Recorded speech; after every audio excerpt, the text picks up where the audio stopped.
Good afternoon, everyone. I want to welcome you to the MetroTex Leasing and Property Management Update. My name is Melinda Epps. I'm with Epps Realty, your 2020 Leasing and Property Management Chair. I want to take this opportunity to introduce our speaker for today. Iman Ali is an Associate Counsel at the Texas Realtors. Iman Ali serves as our Professional Standards Hearing Officer as legal counsel to the MBM boards as a liaison to the Texas Realtors, Disaster Relief Fund, and Leasing and Property Management Committee. Additionally, Iman assists the Texas Realtors with corporate guidance issues. Iman joined the Texas Realtors in April 2018. She received her GD from the University of Texas School of Law and graduated from the University of Georgia. Iman, welcome, and the screen is yours. Thank you so much, Melinda. Thank you for having me today. So let me pull up our presentation and I will get started. If you see me looking off a little bit to the left, I'm looking at my notes. Okay, so let's start. So today we'll be talking about COVID-19 effects on property management, some updates from the Housing Urban Development, track updates, as well as a legislative outlook for 2021 session. And then I will leave room at the end for questions. However, please feel free to type questions into the chat box, and if appropriate, we will be able to stop throughout the presentation to answer some of those. So let's get started. Okay, so this is kind of a summary of where we're at this point. The Texas Supreme Court allowed residential evictions to resume starting May 19th and writs of possession to be posted May 26th. However, there is federal legislation called the CARES Act, which established a moratorium on evictions through July 24th, 2020. And that prohibited landlords from filing evictions for non-payment of rent or other amounts due under the lease, as well as from charging late fees or any other charges related to those non-payments of rent or fees under the lease. Even though the CARES Act moratorium did expire on July 24th, there is a requirement attached to the CARES Act that a landlord must provide at least a 30-day notice to vacate, which would be issued after July 24th. So the earliest that a tenant in a covered property, meaning a property that is affected by the CARES Act, the earliest that a tenant could be required to leave that property would be August 24th, 2020, next week. However, some local governments have taken action beyond the Supreme Court moratorium and the CARES Act moratorium, and they have limited evictions as well. So you are still required to check with your local governments to see what they have done or may have done. For example, in Austin, the mayor has given an order extending an eviction moratorium until September 30th, and that order prohibits the issuances of notice to vacate, as well as the removal of a tenant's property. And we will be discussing the legality of these types of local orders a little bit further on in the presentation. So that's kind of a summary of where we're at this point. Here is just a quick list of what properties are included in the as a covered property under the CARES Act. This information is also available on the TexasRealEstate.com website, Texas Realtors website, and there is a tab in the top right corner labeled COVID-19, and this is where you'll find our FAQs about COVID-19 as they relate to various topics that Texas Realtors deals with. Specifically, we do have a tab just for property management FAQs, and we also have this list in those FAQs. So let's move on to the recent presidential on eviction. So President Donald Trump signed an executive order on August 8th that was intended to extend the federal eviction moratorium. However, after close reading of that order, it doesn't appear to actually do that. The order stipulates 4 steps of government action to be taken, none of which would actually stop any evictions immediately. So, for example, the order calls for the several agencies to investigate whether it is necessary to stop evictions as a way to help the coronavirus to stop spreading. And so the order calls on the Department of Health and Human Services as well as the CDC to consider whether an additional eviction ban is needed. The order calls to identify ways to give renters and landlords financial assistance. Specifically, the order calls on the Secretary of Treasury and the Secretary of HUD to identify any and all available federal funds to provide temporary assistance to renters and homeowners facing hardships due to COVID-19. Furthermore, the order calls to provide assistance to various organizations or individuals that help guard against evictions, but this doesn't tie any funds to this instruction. Also, the order calls for reviewing existing authorities and resources which invokes government programs. But again, there is no definitive call for action that would affect evictions right now. So what are the properties covered by the President's executive order on evictions? Well, there's an argument, a legal argument, that the President probably doesn't have constitutional authority to unilaterally expand the moratorium passed by Congress, which, as we all know, blocked evictions for a sizable share of tenants, including those living in public housing, those using housing vouchers, as well as those with renters living in a property with a federally backed mortgage. So it's really unclear the extent of the President's ability to reach all those properties, or even more properties than just that. Furthermore, without financial help, once the moratoriums end, millions of renters will still owe that back rent that they can't afford. And so housing experts are calling for actual funds to be sent out. We all know that the expiration of the federal enhancement to unemployment benefits, a $600-a-week boost, has expired.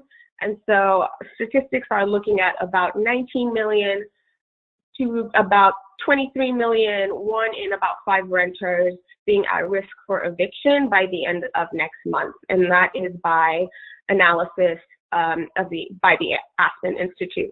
In Texas, those numbers are nearly 1.7 million rental households or 4.7 million people will not be able to pay their rent and will be at risk for eviction. And that comes from a consulting firm's statistics. Okay, so let's talk about Attorney General Paxton's legal opinion. When I mentioned that we talk about the legality of these local orders, this is what I was talking about. So on August 7th, Attorney General Ken Paxton issued a non-binding legal opinion that advised that local Texas government's attempts to delay evictions basically amounted to rewriting state law, something that they would be prohibited from doing. So what does this mean? Generally, Attorney General opinions are not binding, meaning they do not have the same weight as a court opinion coming from a court, whether it be a lower court or the Supreme Court, but they are considered to be persuasive.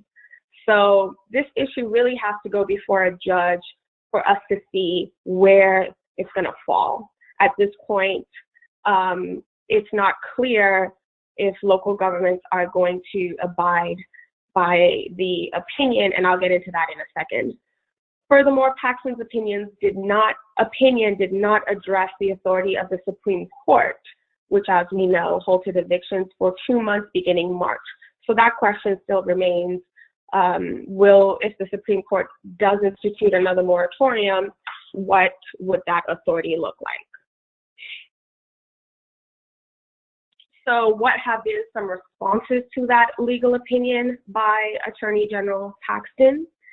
Well, I mentioned that the Austin mayor has instituted his own moratorium for the city until September 30th.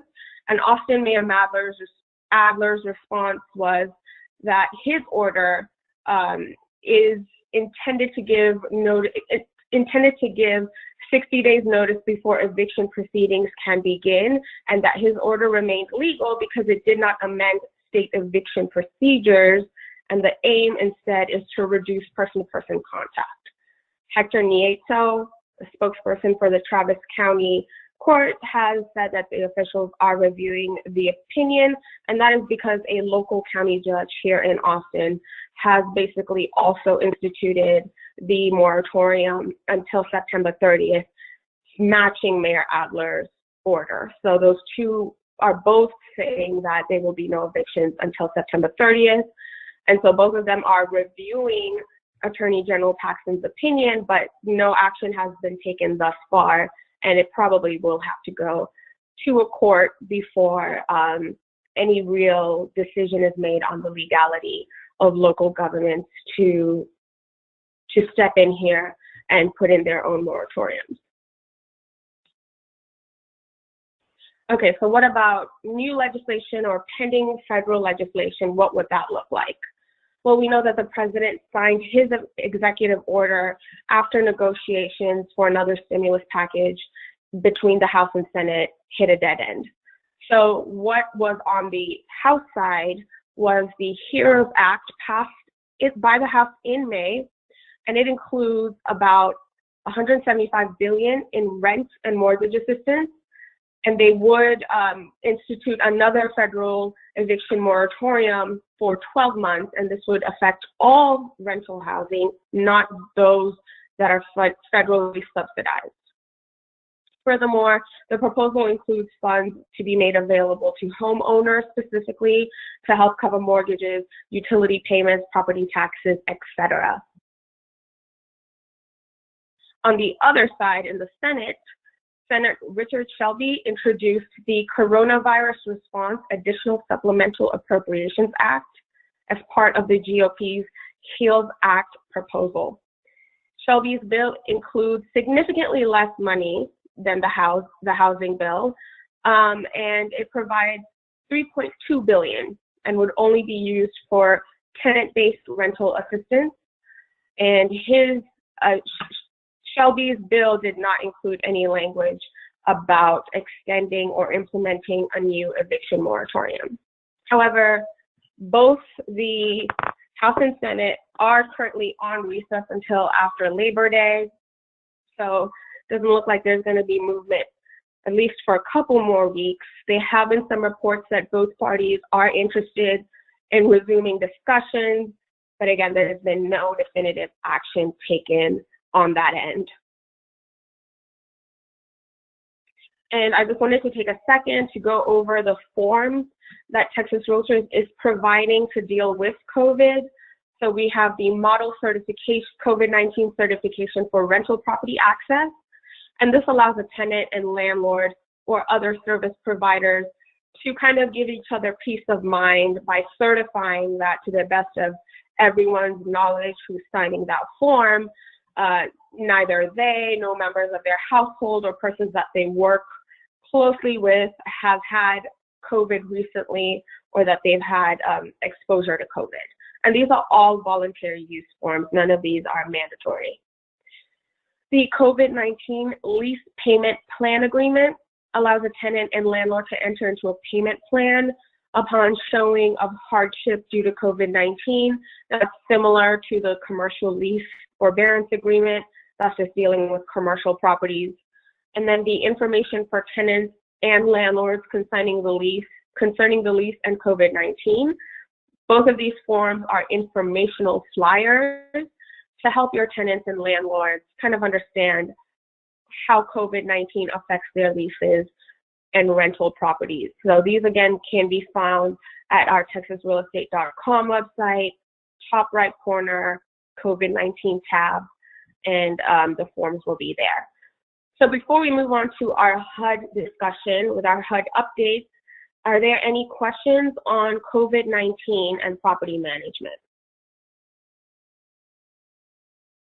Iman, you're doing so well. There's no questions. They just want to know if they can get your PowerPoint.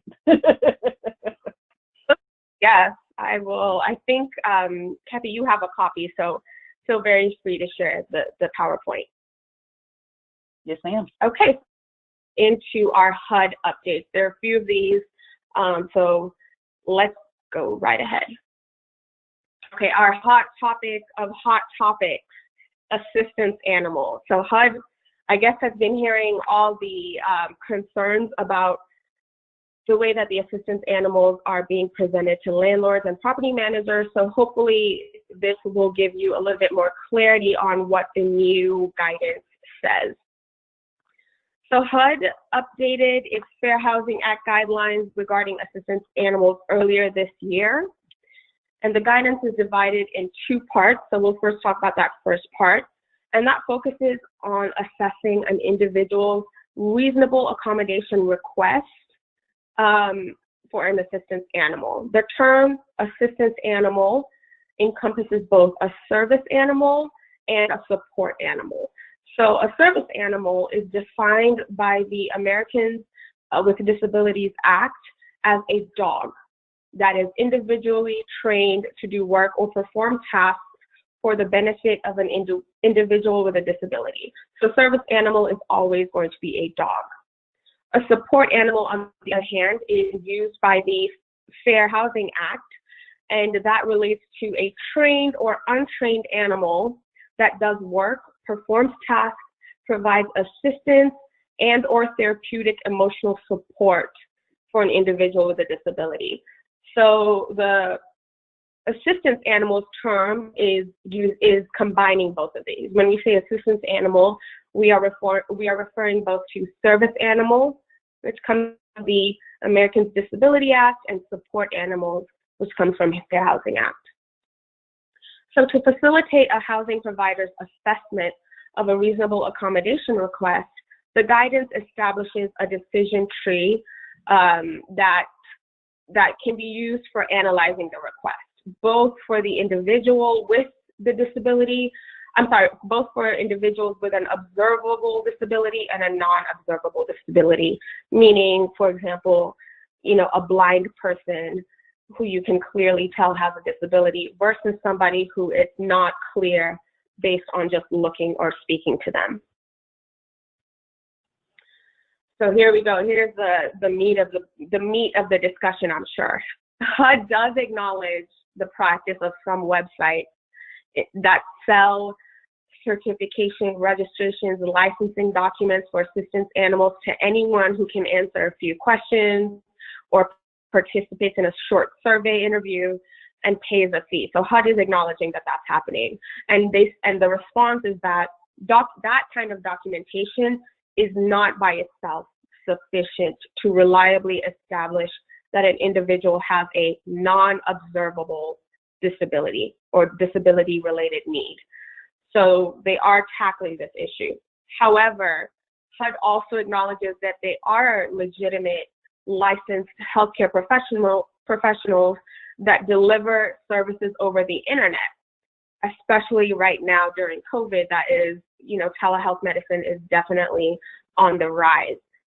So HUD states that one form of reliable documentation in such a case where they're getting this online will be a note confirming the disability from the person's healthcare provider that has actual personal knowledge of this person's disability.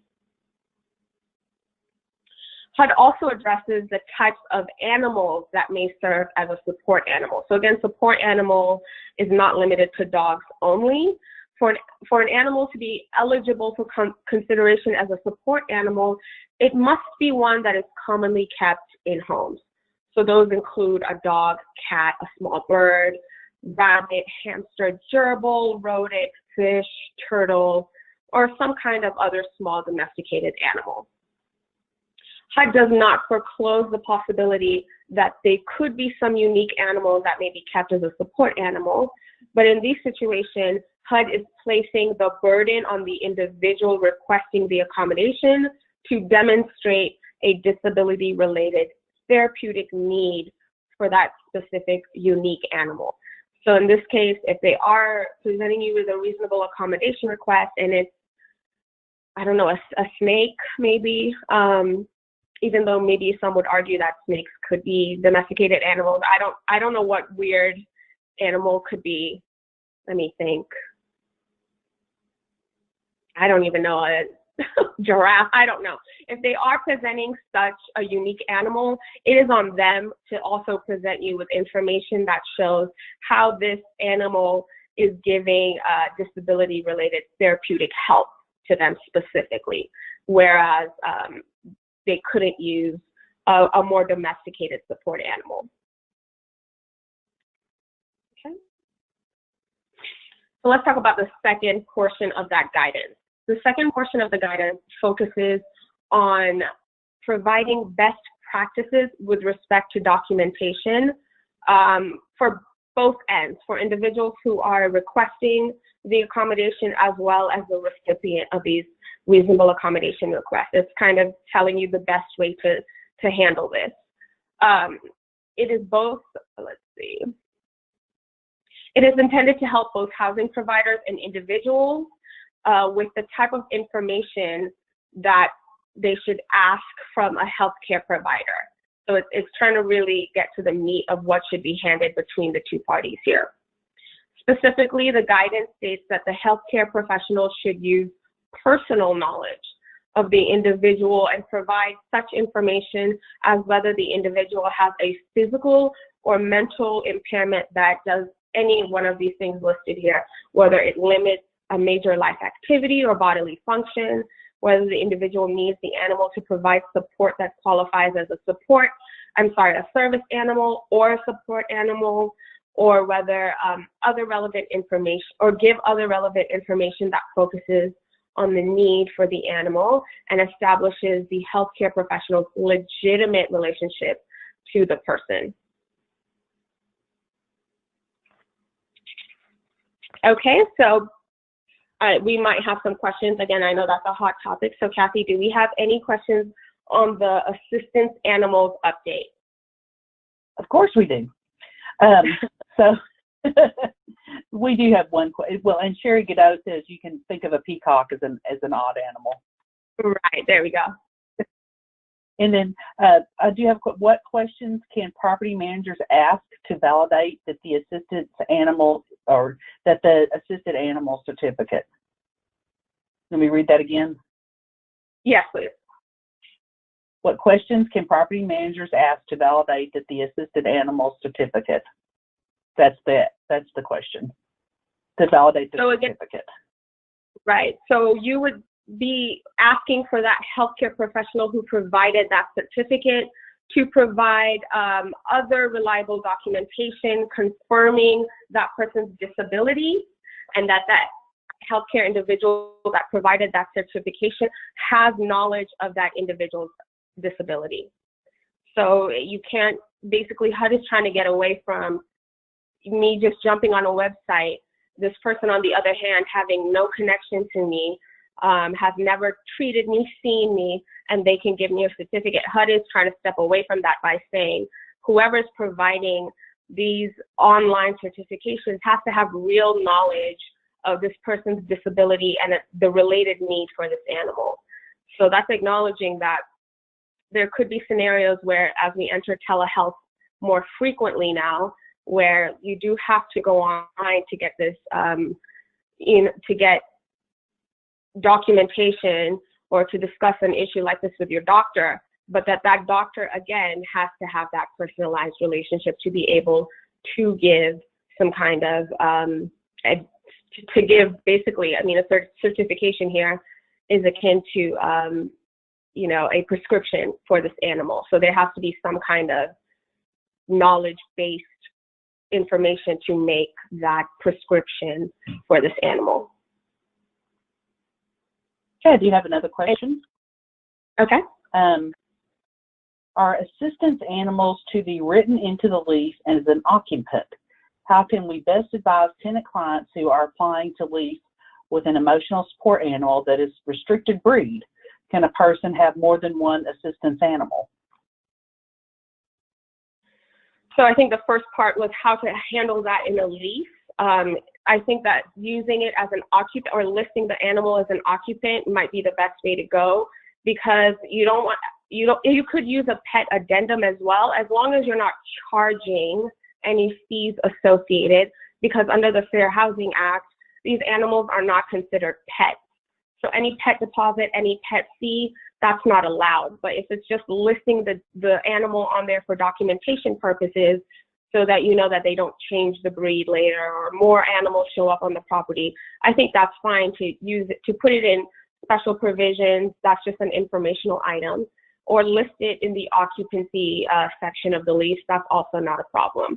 The only issue would arise is if you're then trying to charge a fee related to that animal. And I think the second part of that question, remind me if I'm wrong, Kathy, might be, what if you have breed restrictions? Yes. And in this case, with the Fair Housing Act, the person is making a reasonable accommodation request, meaning that it is reasonable to the landlord. However, if the reasonable accommodation request puts the landlord on a back foot, causes the landlord to have some kind of undue burden, undue hardship because of the request, then the Fair Housing Act does state that might be grounds a landlord has to deny that request. Of course, we're always going to advise that you speak to an attorney who's familiar with this law before making that decision, and you understand your liabilities, and that you really do have a good reason to deny this request. But for example, if you would lose your property insurance because of a specific type of breed of animal on the property, maybe a pit bull or something, then that might be something that you would look at as being able to deny that request. If it's really going to put the landlord in a tough situation, undue burden, undue hardship, then yes, those are grounds for denying such a request. And I'm sorry, I forgot the last part of that question, Kathy. Can a person have more than one assistance animal? So that would really depend on the information coming from their doctor. So yes, there could be a situation where a person does have a need for more than one. Maybe they have a service animal, but they also have a support animal. So they could be those kinds of situations, but you would take that based on the information you get from that provider. Both animals, you would do this decision tree with both animals. They would need to present the need for that animal and how it helps their disability-related need for both animals, not just one. Then every other animal is fine. Any other questions on that? Yes, ma'am. These internet certification sites spit out a letter from a licensed healthcare provider that says the person has a DSM recognized disability and receives the benefit from the animal. How is that different than what you are saying the LL can ask for? So again, the reason that HUD is putting this onus on the person's healthcare professional is because they also have their own ethics that they are supposed to abide by, I'm guessing. So that means that they have to have personal knowledge of the individual and how that person's disability is related to this need for this animal. Are they going to be, websites which skirt the law? Yes, they are. But HUD is really trying to clamp down on those quick websites where I log in and in 5 minutes I didn't speak to anybody and I got a certification. They want some level of communication between a healthcare provider and the person who wants to make this request. They want a level of understanding between them, a level of knowledge on the healthcare provider's side.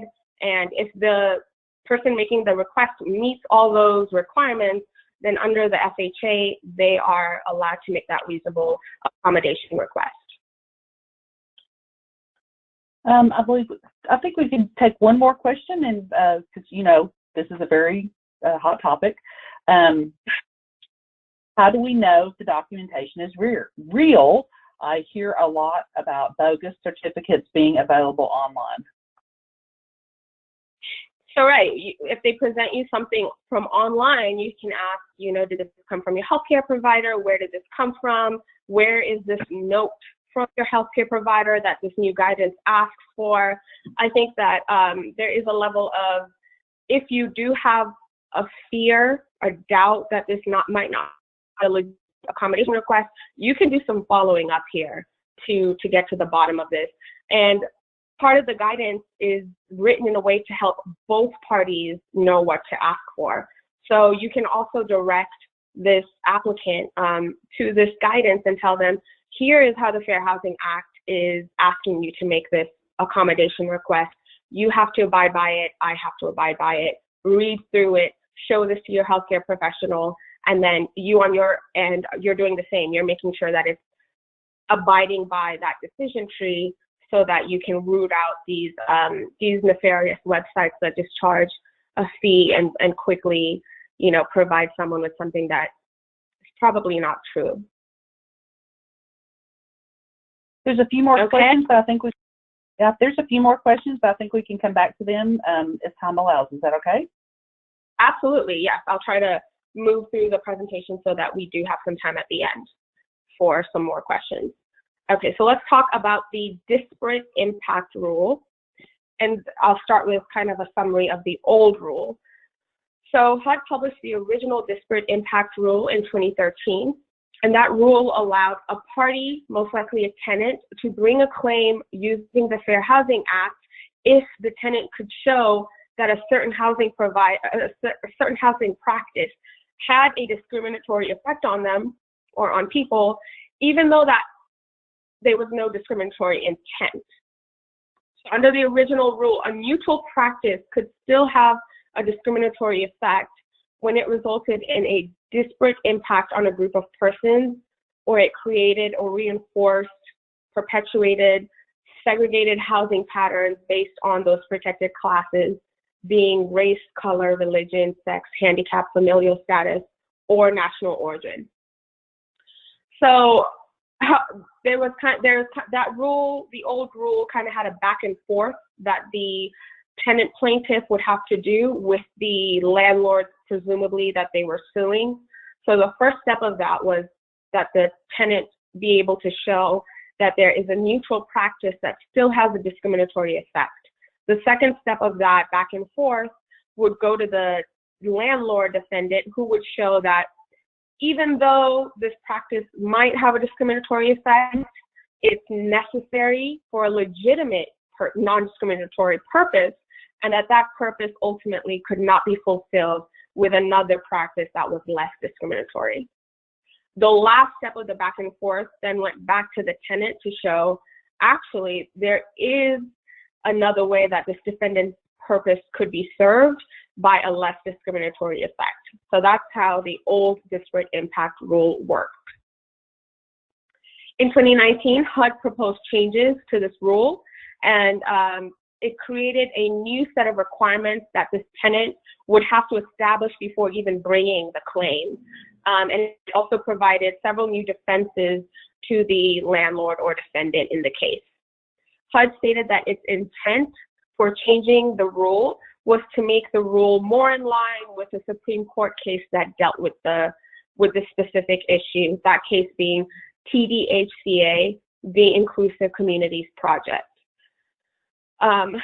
So the proposed changes ultimately could and would make it more difficult to bring a disparate impact claim to court, again, because the first step of that would require the tenant to establish all these 5 things you see on the right, I guess my right side of the screen. I don't know if it's the same for you all, but basically all these 5 steps, all these 5 requirements would have to be established by the tenant before their case could even move forward. And as a defense, the defendant landlord could just say, hey, they didn't show, for example, number 4, they didn't show that the disparity is significant. They didn't show, number 3, that there's an adverse effect on members of a protected class, and the case would stop there. Furthermore, under the proposed and current rule, that back and forth would still happen. So let's say a tenant was able to show all those 5 things, then the case would move back to the defendant again to show that there's a legitimate reason that can't be met with another housing practice. And then it would go back to the tenant to show that, yes, there is.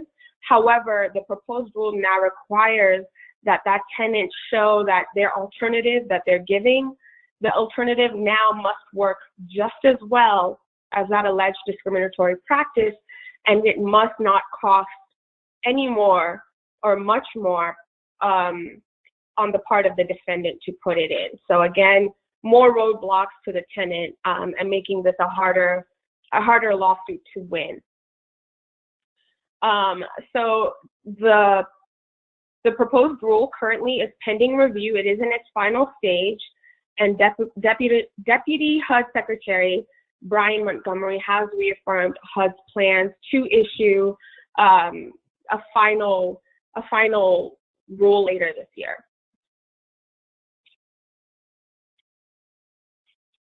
Okay, 1 second. Let's talk about NAR's position on this rule. So NAR initially submitted comments to this rule when it was first proposed, the changes I mean, and in 2019, NAR cautioned HUD that these revisions placed too heavy of a burden on anyone's ability to bring legitimate disparate impact claims.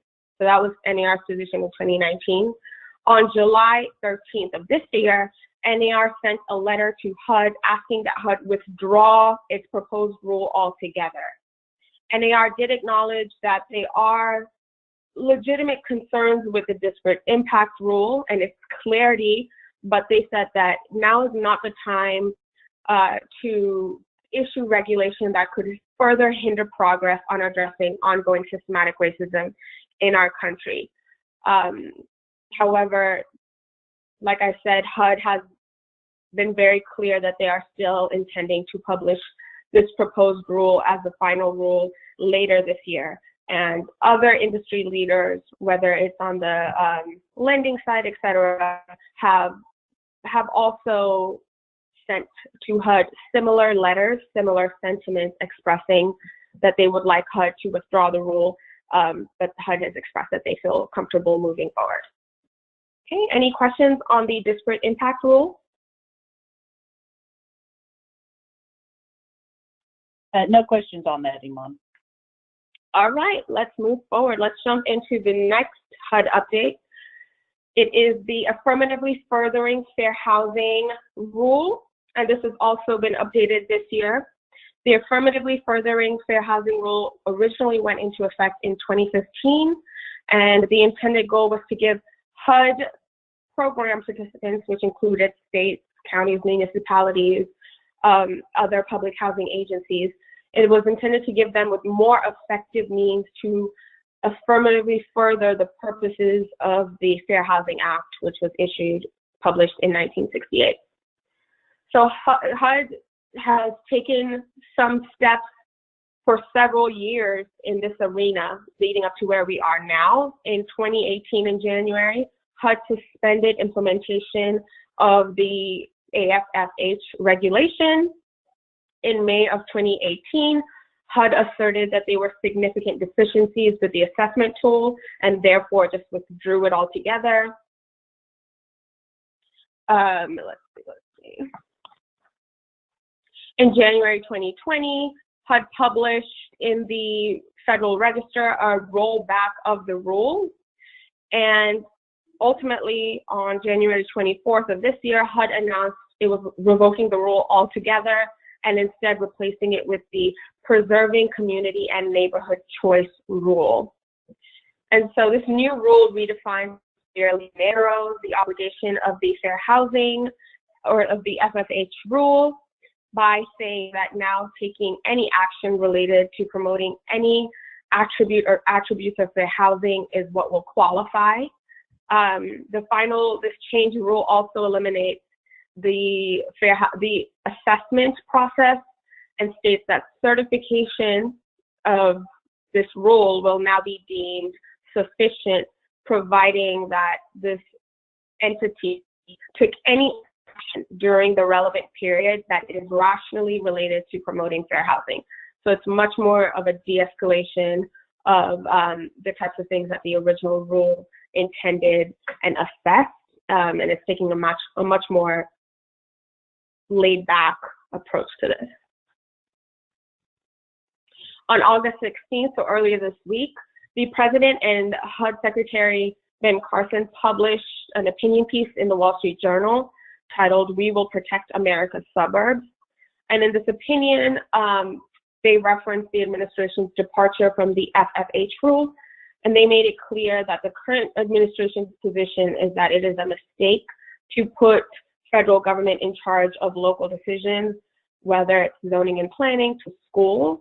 And in that opinion, in a response to an introduced bill that would withhold $12 billion in federal grants to states unless politicians agree to densify the suburbs, the opinion states that as far as the White House is concerned, that bill is dead on arrival. They're adamant that they're going with a changed rule and implementing that instead.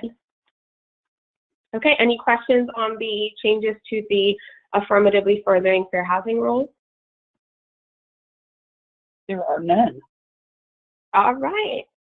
I know this is a lot of content I'm giving y'all, so hopefully you'll have time to really go through the PowerPoint after this at your own time, and you're always welcome to send me questions if they do arise. So let's talk a little bit about what's been happening at TREC. At the May meeting, the Broker-Lawyer Committee brought several proposals for changes to TREC forms, and the earliest that these proposed changes could have been reviewed would have been this August meeting that just went by. The relevant changes to property managers would have been proposed changes to provide language and addenda for residential leases. So specifically, language was added to paragraph 4 of the sales contract to address leases to which a seller is a party, and would now require a seller to acknowledge that a buyer has received a copy of all leases or will receive them within 3 days after the effective date. The buyer may then terminate the contract after receipt of the lease within a period of days that would be set in the contract. So that was proposed in the May TREC meeting. What about rules that were adopted? So there was a change to Rule 535.92, which now requires 3 hours of real estate contract-specific education within the 18 hours of required continuing education courses. This change does not increase the number of non-elective hours licensees are required to take. Changes were also approved to 535.72 to streamline non-elective education courses. This change allows for exams for online courses to take place within the instruction time, which is what is done for in-person courses. Finally, changes were adopted to 535.75, again, streamlining requirements for continuing education providers by requiring examinations for non-elective continuing education courses, regardless of the delivery method. Okay, so what happened at the TREC August meeting then? At the TREC August meeting, the Commission voted to withdraw those previously proposed amendments to the contract and submit updated language for comment and review. This is because the Broker-Lawyer Committee met on July 17th, and the committee reviewed extensive public comments to what they had proposed in the May meeting. And in response to those comments, and after evaluating and drafting new language, the committee voted to withdraw the rules and contract forms as they were currently proposed and repropose them. And so the earliest that could be adopted would be November 2020. The Commission also reproposed the new residential lease forms, which you can now review and comment on. And again, the earliest those will be adopted would be at the November meeting. So we at Texas Realtors are encouraging members to review those proposed language and send TREC your comments. Specifically, please take a look at the language in the addendum regarding residential leases that has been proposed. So if you are a seller that has a lease, you would now be required to attach this addendum as you inform your buyer about your leases. And the issue that we have seen is that section B as in boy, B3, states that the seller represents several things. For example, the seller represents that the lease is in full force and effect according to its terms. And if the seller finds out any of those representations are wrong after giving the buyer the addendum, after they both sign the addendum, he must then notify the buyer and cure that misrepresentation within 7 days, or the buyer can terminate the contract. So those representations that the seller is making can really change on a day-to-day basis. Representing that the lease is, for example, in full force and effect according to the terms, well, what if the tenant, you know, brings a new occupant into the apartment, into the property, and the seller doesn't know that? So it really puts quite a burden on the seller here. And we feel that that's problematic. We think that that term represent should be changed to something less legally detrimental to the seller. Maybe the seller is aware, so that, you know, and that's something we encourage you all to go and comment on, because if you use a term aware, then the seller is only responsible for what they actually do know. And if the tenant does something behind the seller's back, then the seller wouldn't be liable for that. So please do go and take a look at those proposed forms and language, and do comment if you can. Furthermore, the Commission approved new materials for the 2021 to 2022 broker responsibility course. As a reminder, any broker or designated broker of a business entity who sponsors sales agents, and any license holder who is a delegated supervisor of one or more license holders must complete a 6-hour broker responsibility course. TREC has also recently closed lobby access to members of the public, and so they are still available by email and phone. So if you are, you know, wanting to do any license services, please do seek those out online. And if you go to TREC's website, it's right there on the side where they kind of have their updates. You can probably find that really easily. Okay, let's jump into legislative outcomes, and then I will save some time for questions at the end. So currently, there's a lot of uncertainty about how the 2021 legislative session is going to look. Traditionally, there's a lot of interaction between the legislator and members of the public, but the Texas Capitol has been closed to the public since March, and an anonymous survey of Texas House members revealed that most of the lawmakers still favor restricting access to the Capitol building. So it's not clear how that's gonna look once session does start, and whether, you know, the public is gonna have that kind of access that they've had before. The one bill that the legislator is required by law to pass is a budget. So shortfalls in the collection of sales tax could affect our state's revenue projection. So it's unclear really how many other bills are going to be proposed. If it's more of like a, you know, work from home situation, is that going to be less bills, more bills? Are we only really going to focus on the budget? None of that is clear at this point, but there are some expectations. There's expectations that bills affecting the landlord-tenant relationship are definitely going to pop up, both on the moderate to conservative side, advocating for landlord rights, as well as on the very liberal side, advocating for tenants to be able to break their leases, etc. So there is an expectation to see an influx of those types of bills. Furthermore, bills affecting local government's ability to act in a pandemic are also to be expected. Again, you know, those in line with the Attorney General Paxton's opinion of local governments do not have the power to step in and, you know, kind of put moratoriums in place, etc., as well as bills that say, yes, they do have that ability, and they don't have to wait for the governor to act. So we do expect both sides of those arguments to definitely show up. What have Texas Realtors been doing? So Texas Realtors Government Affairs Department has made it clear the importance of the real estate industry to the revenue of Texas. We just talked about, there might be a shortfall in the budget. So Texas Realtors is really, pushing on do no harm to our industry and our members. We bring a lot of revenue to the state. Furthermore, the Government Affairs Department has been communicating with the Texas Supreme Court, with other agencies that are interested in the importance of having some kind of semblance of uniformity across the lower courts when it comes to eviction moratoriums, and really impressing that on the Supreme Court that we need some kind of guidance here so that there's a level of uniformity across the state. And last that I heard, the Texas Supreme Court is expected to release some kind of statement on this issue at some point today. And they had it at the time of our meeting, but be on the lookout. I will be checking to see what they have to say. Okay, that's what I have for you today, and I'm ready for questions. Okay, well, I still have a few questions that were sent. Anybody who has a question, just enter them into the question pane, and I'll read them out to Iman. So the first several are about the assistance animal equation.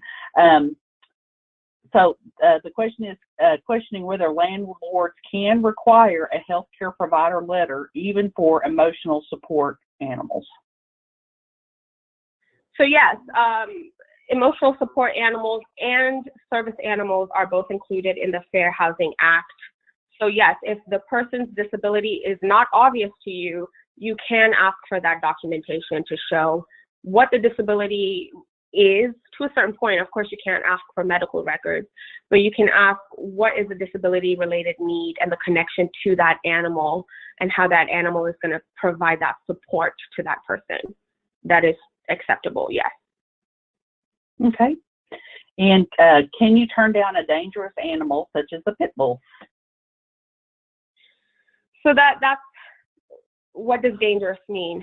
I'm sure a lot of pit bull owners will argue and say that they're the sweetest dog, that you don't have a dangerous breed in a sense. So that's tricky because you don't have, presumably you as the property manager don't have any actual knowledge of that animal's actual behavior. So if you are making some kind of denial based on the animal, it would be because the landlord is facing some undue burden due to that request. So going back to what I said earlier, if your property insurance provider has a rule that says no pit bulls on the property, then yes, something like that where you can directly point to the burden that the landlord is going to face as a result of this animal being on the property, yes, that might be something you could deny. But if it's just in general, we think pit bulls are dangerous, probably not. Just to piggyback on that question, what if the city has an ordinance against dangerous breeds and one of their assistance animals is one of those dangerous breeds? I'm sorry, will you repeat that? So what if a city has an ordinance banning what they consider dangerous breeds, and they have a list of what they consider dangerous breeds, but yet a landlord who wants to bring in one of those dangerous breeds as their assistance animal? Right. So I would recommend that you take a close look at that ordinance and make sure that there's no exceptions listed that your tenant making that request could possibly fall under.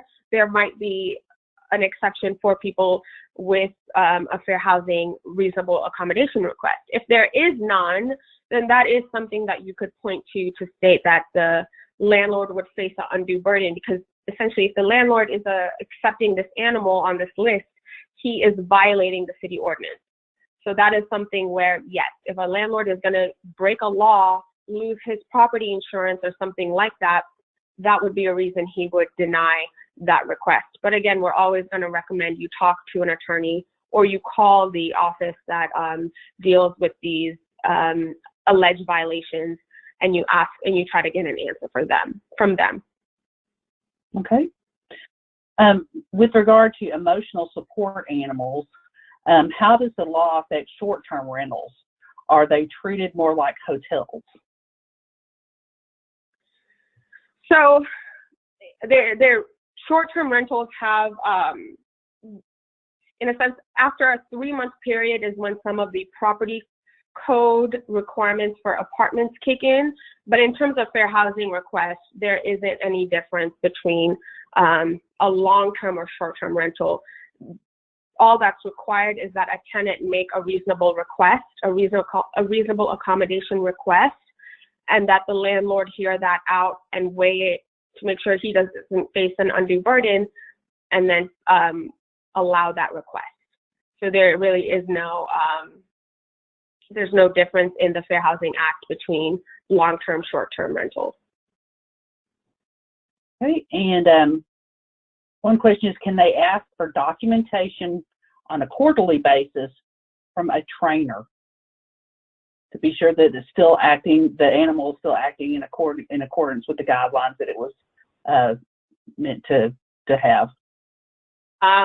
If you're making that request, it's based on an agreement that you have with that tenant. It's not coming from the Fair Housing Act. The Fair Housing Act does not have any language about continuous updates to that request or continued information that they would have to give you. And again, if you want to look at the source of where that information is coming from. So all that's required is that the person has a disability-related need for the animal. And so whether it's being trained or not really has nothing to do with that request. And a trainer isn't the person that you would want to make that decision. You would really want it to come from the healthcare provider who's making the connection between you have a disability and this is the way the animal is supporting that disability. So I would not advise that you do involve a trainer in this, or that you have an ability to do continued updates, or that the tenant has that responsibility to give you any information continuously. Okay, this question is related back to the TREC changes. When will the change for the 3 hours of contract specific CE be effective? That is, let me just check again. I think that's already passed. 1 second. Yeah, so that's an adopted rule change. So that's already effective. Okay.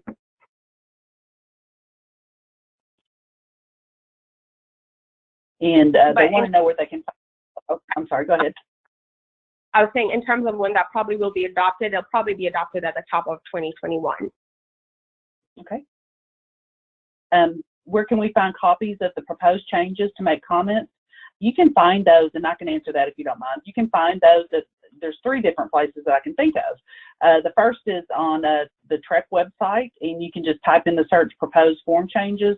They were also included in the TREC Advisor, which came out yesterday or the day before. Also on the Texas Realtors website, you must log in. You go to the section for Realtors, and under Legal, there is a section for forms and proposed form changes, and they've set it up very nicely where there's a nice red button next to each form change where you can submit comments on each and every form. This has also been included in the MetroTex Snap and weekly emails, so keep looking for those. And I believe you can submit comments through September 27th, I believe. And yes, that's right. The 28th, maybe. Okay.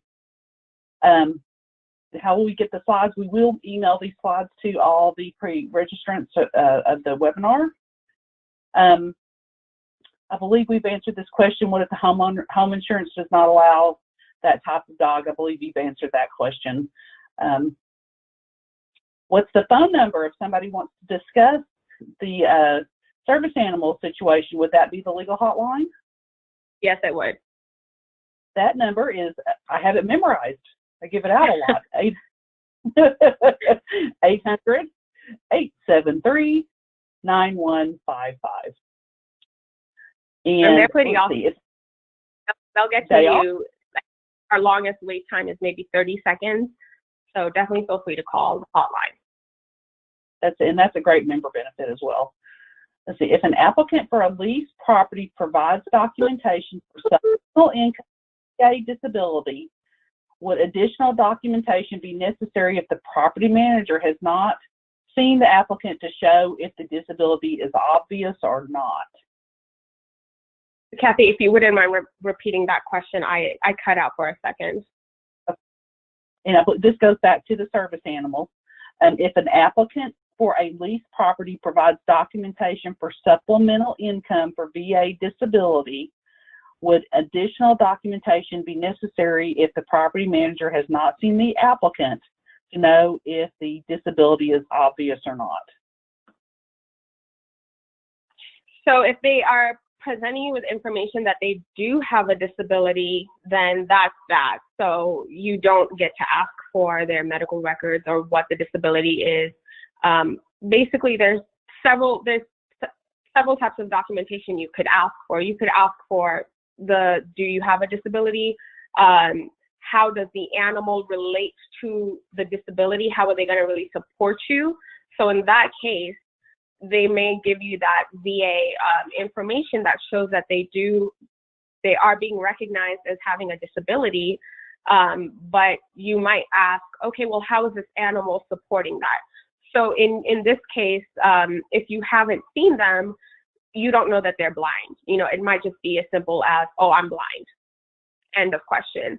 If you haven't seen them, I think it's totally okay to ask for more information in terms of how the animal is then going to be supporting the disability. But as far as the disability, they have already given you information because the VA is coming from a VA physician that has acknowledged this person's disability.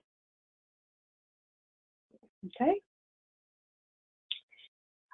Well, here's a loaded question. Where can I find current info on evictions? Well, depends on the judge, the county. Where can I find current information on evictions? So our TexasRealEstate.com page, our Texas Realtors page, again, if you look at the top right corner, there's a COVID tab. Click on that, and that's going to be the most up-to-date eviction information that we have. We're not following local government. You know, that's a lot of information, and that's changing pretty rapidly. So as far as the eviction information about federal and state up to date, you can find that in our FAQs on the Texas Real Estate page. As far as local decisions that your local government may take, I would advise you to check at your local government page, your court government page, to see if they've instituted any local moratoriums. But federal and state level eviction information will be available at the Texas Real Estate page. And I will add that a couple of things, that the courses that MetroTex offers for property managers, we do have some coming up at the end of October.